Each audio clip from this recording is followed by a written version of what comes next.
a city of 10,000 people, the second largest in England, and it fell in a single morning. November 1st, 866 AD, All Saints' Day. While the city prays, the river fills with ships. That city, right where you walk today in York, was never the same again, and what replaced it was something no one expected. This is Jórvík, an Anglo-Saxon trading city on the River Ouse in northern England. Population, perhaps 10,000, the second largest city in the entire kingdom. The Romans built here first. They called it Aberacum, a legionary fortress established in 71 AD.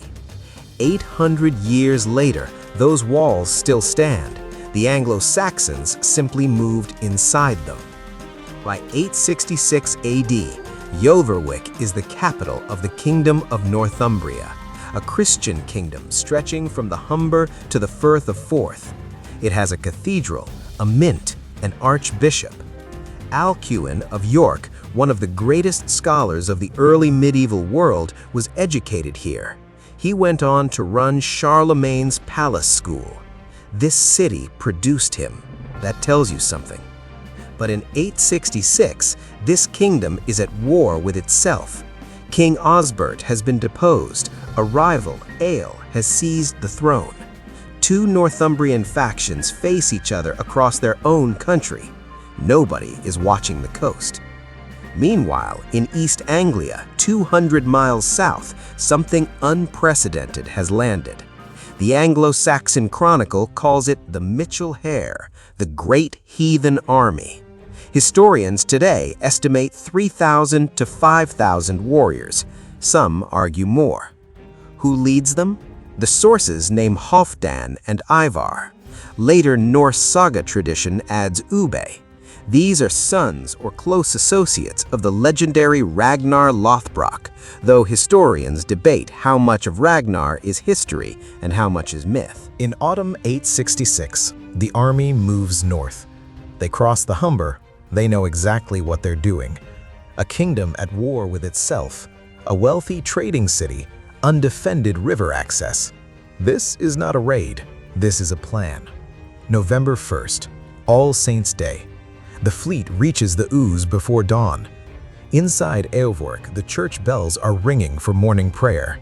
Nobody on the river wall is ready for what they see. The city falls the same morning. The Northumbrian Chronicle is sparse. They stormed the city. That's almost all it says. The brevity tells you something about the shock. The two Northumbrian kings do attempt a counterattack. In March 867, 4 months later, Eol and Osbert finally unite. They breach the Roman wall. They fight street by street. Both kings die inside the city. With both kings dead, Northumbria has no answer. The Vikings install a compliant Anglo-Saxon noble, Egbert I, as a puppet king and keep real control. The city has a new name now, Jorvik. Now, what does Jorvik actually look like day to day?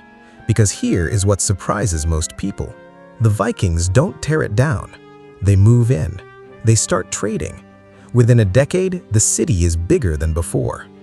The Coppergate excavations, carried out by York Archaeological Trust between 1976 and 1981, are among the most important Viking Age digs ever conducted anywhere in the world. What they found changed everything we thought we knew about Viking cities.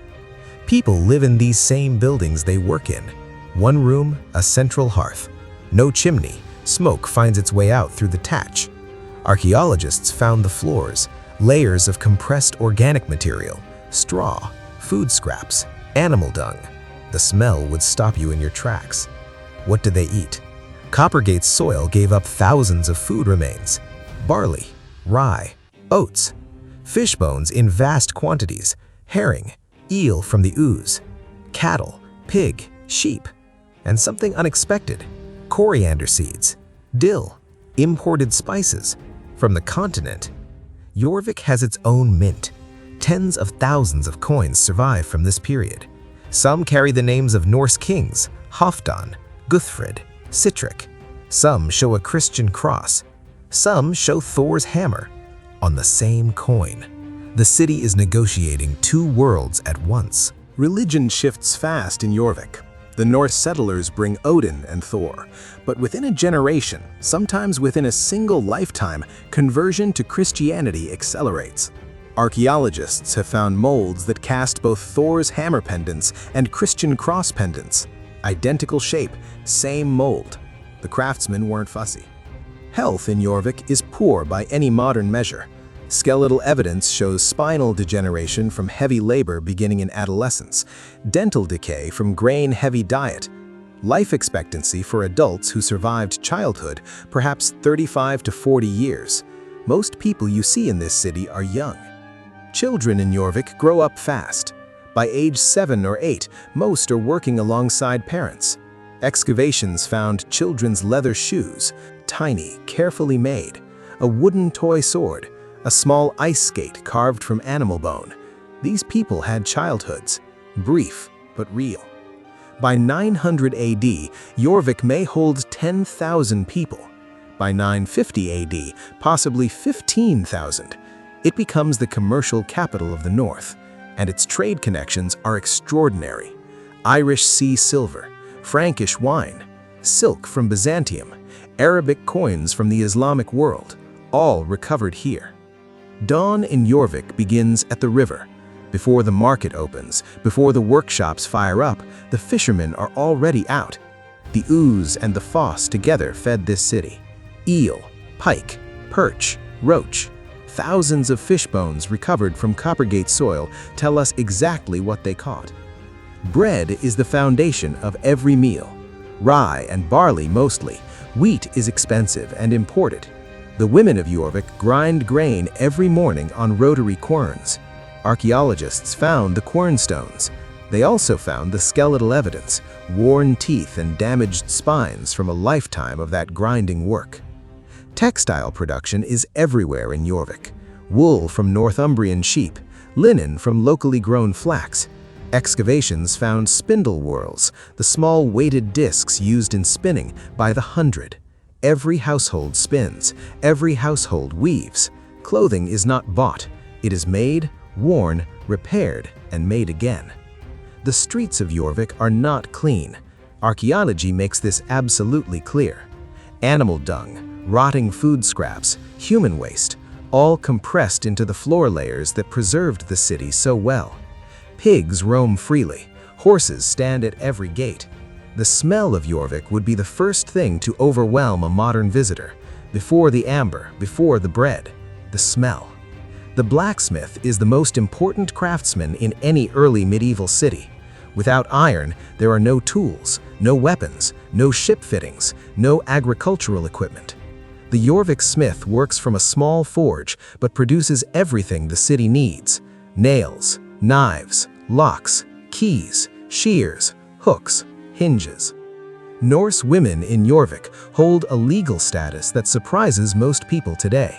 They can own property, they can divorce, they can conduct trade in their own name. Archaeological evidence, including the abundance of women's personal possessions in trading contexts, supports this. The oval brooches that pin their dresses are status symbols. Some are silver, some are gilded bronze. They matter. Slavery exists in Jórvík. This must be said plainly. The Viking Age economy runs on enslaved people, called thralls in Old Norse. They are captured in raids, bought from slave traders, inherited. They do the hardest labor. They have no legal standing. Some are eventually freed. Most are not. Entertainment in Jórvík is communal and physical. Dice games, the dice found at Coppergate, carved from bone and antler. Board games, including an early form of hnefatafl, a Norse strategy game. Wrestling. In winter, skating on the frozen foss. In the alehouse, stories. Always stories. Death comes early and often in Jórvík. Infant mortality is high. Perhaps 1 child in 3 dies before the age of 5. Burials found around York from this period show people who lived with chronic pain. Broken bones healed crooked, infections in teeth and jaw. arthritis beginning in the 20s. And yet, they kept going. They kept building. They kept trading. At the end of the working day, as the light fails and the fires are built up, Jorvik draws inward. Gates are closed, boats are moored, children are brought inside, and in 1,000 small rooms across this city, the same things happen that happen in every city in every age. People eat, people talk, people sleep, and tomorrow they do it all again. Jorvik sits at the center of a Norse world stretching from Dublin to Kiev. Ships leave this river and reach Norway in days, reach Iceland in weeks. The city isn't on the edge of the world. In 920 AD, it is close to the center of it. But Jorvik cannot hold itself together politically.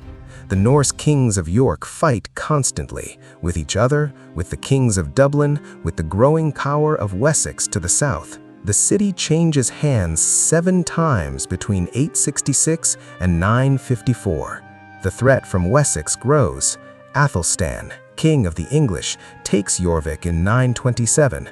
For the first time, a single king controls all of England. But it doesn't hold.